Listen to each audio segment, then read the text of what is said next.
শুরু হয়ে গেছে পিঠা বানানোর তোড়জোড়। আর হবে নাই বা কেন বলো?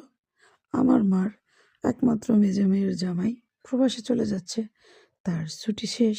আর সে যাওয়ার আগে যদি তার পছন্দের পিঠা তার সাথে বানিয়ে দেওয়া না হয়, সেটা কি দেখতে ভালো হয় বলো?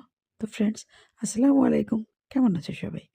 তো দেখো, আজ বানানো হচ্ছে বাড়িতে নারকেল পুলি।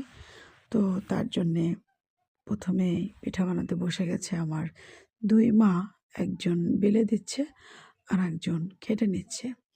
তো এই তো যে কেটে নিচ্ছে তার হাত দিয়ে চাপা দেখে বোঝা যাচ্ছে সে কতটা অভিজ্ঞ। তো যাই হোক, অভিজ্ঞ ব্যক্তি সব পিঠাগুলো কেটে নিয়েছে, আমি কিন্তু কাটিনি। আমি ছিলাম ক্যামেরাম্যান, আমি শুধু ক্যামেরা করেছি। দেখো, পিঠাগুলোর সাথে কিন্তু তার এক প্রকারের যুদ্ধই করতে হয়েছে।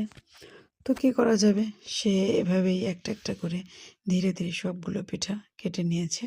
আর ওদিকে আমার আরেকজন মা একটা একটা করে রুটি বেলে দিচ্ছে।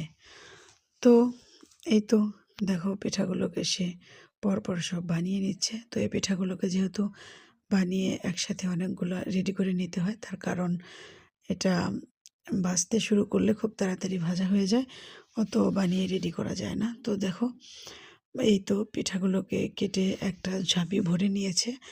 আর মাঝখান দিয়ে আমার সেজো আপু পিঠাগুলোকে খুব সুন্দর ডিজাইন করে দিয়েছে। তো এই তো এক ঝাঁপি যেহেতু রেডি হয়ে গিয়েছে, এখন এরকম আরও এক ঝাঁপি রেডি করে নিয়ে শুরু হয়ে যাবে ভাজা। আর ভাজার কাজটাও কিন্তু আমি করিনি, সেই ভাজার জন্য রেডি হয়ে আছে আবার আমার সেজ বোন। তো দেখো, এই যে আরও এক ঝাঁপি পিঠা রেডি হয়ে গেছে। আর ওই পিঠাগুলোর থেকে এই পিঠাগুলো দেখতে আরও বেশি সুন্দর হয়েছে। তো চলো, পিঠা তো অনেকগুলো রেডি হয়ে গিয়েছে। আর এবার পিঠা ভাজার জন্য যে রেডি হয়ে আছে তার কাছে যাই। সে তো অপেক্ষায় আছে, পিঠাগুলো নিয়ে গেলে সে ভাজবে। তো চলো, পিঠা ভাজার জন্য কি করে প্রথম সেটা দেখে নিই। তো পিঠা ভাজার জন্য প্রথমে কড়াতে দিয়ে দিচ্ছে তেল। আর এই তেলটাকে হাই হিটে গরম করে নিতে হবে। তবে ভাজার সময় এর চুলার আঁচটা কমিয়ে দিতে হবে, আর নয়তো পিঠাগুলো পুড়ে যাবে। তো এই তো পিঠাগুলোকে পরপর সব দিয়ে দিচ্ছে, কিন্তু এই পিঠাগুলোকে হালকা আছে খুব সুন্দরভাবে ভাজতে হবে, তার কারণ ভাজা করা হয়ে গেলে খেতে তিতা লাগবে।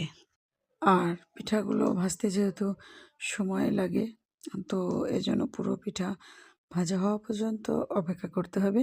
তো এগুলোকে উল্টে পাল্টে নিয়ে খুব ভালোভাবে ভেজে নিতে হবে। আর ভাজতে গিয়ে তার এক রকমের মিশনের মতো হয়ে গিয়েছে। তো যাই হোক, উল্টে পাল্টা সুন্দর মতো পিঠাগুলোকে ভেজে নিচ্ছে। আর পিঠাগুলো ভাজা হয়ে গিয়েছে, এবার এগুলোকে তুলে নেবে।